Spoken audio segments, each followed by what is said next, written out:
Well, Jesus. I mean, it's wild. The construction development issues in Ontario, they just keep getting wilder and wilder. Now, this is mainly a bad news story, and I got to preface it by saying, in my, really inside me, I am sorry for all these people in the construction industry who are really wondering about their futures and all those workers, those tens and tens of thousands of workers, construction workers in Ontario, particularly. Although the things are slowing down, and in most of mainland British Columbia, the island seems fairly busy. Vancouver Island seems to be pretty, but it's not huge, but still it's prosperous in terms of new builds. But in British Columbia, but Ontario is terrible. It's a terrible, terrible thing. And I just want to emphasize the most important part of this is people out of work, people wondering if they're going to have to move across Canada to find a job, people wondering if they have to change careers, and that's not everybody, but it's too many. So let's break it down. What's going on in construction and development in Ontario? And it's chaotic. And it's worrisome. I mean, we talked about the condos 1,000 times, the dog crate condos. I'm not going to go deep on that today, but we continue to experience weird outcomes. Like there's a building where it's pretty clear, a condo building the units were bought for incredibly high prices, almost 6 years ago. And it's coming to completion, and they're trying to get the building converted to a condo corporation from the developer side. And it looks like there's clearly 40% of people are not going to close. They are refusing to close. They're walking away from their deposits. And it's just known. It's just become known throughout the whole industry. And it's a very prominent address in Toronto. And it's looks like they're going to try to close. The developer's going to try to close the condominium corporation with about 50% of the participants. Like they had it sold out to like 95%. And on pre-sale, but now it looks like they're only going to get to half of the people who are going to actually close on the property. So forming a condo corp with 50% participation is weird.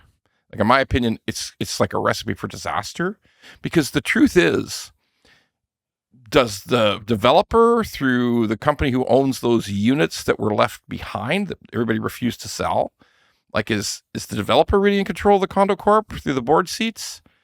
And how do the people in that building who did close, who did say, yeah, I'll pay the price and I'll move it, I'll take it, I'll pay up and I'll get a mortgage? Because eventually the developer has to start selling his 50% of the building for drastically reduced prices. And like literally overnight, in the course of a few months, if somebody paid $1.9 million for a suite for unit in that building, all of a sudden the developer is going to be selling for $1.2 million. And it's going to be like, wow, what happened here? Okay. So how does that work out? I mean, it's a disaster. Now, what else? It's looking like there's no starts. So I've talked about no starts for a number of times, but it really, I'm finally getting information back from developers and from people in the construction trades who are telling me, Ron, we're thinking that the very earliest start to when anything's going to, because there's no construction starts. Yeah, somebody wrote to me and said, oh, there's lots, it's going great here in Thunder Bay. I love Thunder Bay. You're good people. I love you all. But like building places in Thunder Bay is not impactful on Ontario. So in the main regions of Ontario, it's like literally a desert for new home starts. And even actually in most cases for new commercial starts. And in some cases, even for new retail starts. Somebody pointed out to me, oh, no, you're wrong. Walmart and blah, blah, are going to build some stores. Okay. But like the Bay closed. For the love of God. I mean, like, I don't think retail is just jumping successfully. I don't hear about any new retail malls on it. That is a zero. There's zero new big retail developments happening. Yes, food stores, Walmart, Loblaws, I get it. But otherwise, retail dead. Even logistics is slow. Look, crickets, really, it's crickets for construction the government's still building stuff. There's hospitals.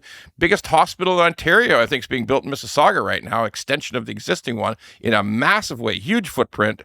There is definitely some institutional building going on, but that's a tiny, tiny sliver compared to having all the office towers going and all the condo towers going. And sure, there's still some rentals being built. There's a few rental starts who still qualify for the CMHC program. But since they changed the CMHC Select program, that's slowed down too. So what's going to happen is a really, really bad outcome for construction in Ontario. And people are telling me, like, we don't expect anything to even start to come back till the middle of 2027. And that's optimistic. That's people who think, no, I'm optimistic. I think we can get something going, some small things going by the middle of 2027. And I also talked to some people who think, I think it's going to be 2030. I think it's going to be incredibly slow, incredibly bad until 2030. So if you even just go in between, that's like 2028. I mean, that is a destructive desert of no activity. That is a horrible, horrible outcome for all the people involved. Obviously, some developers will go into receivership.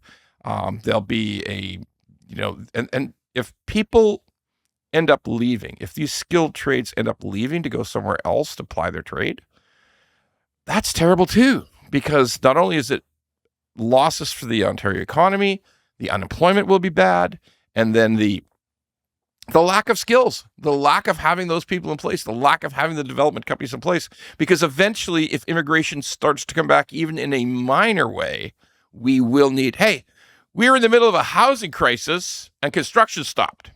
I want you to think about that one for a minute. The middle of a housing crisis, not enough homes in Ontario, and construction has ground to a halt. I mean, that's fuckery for you.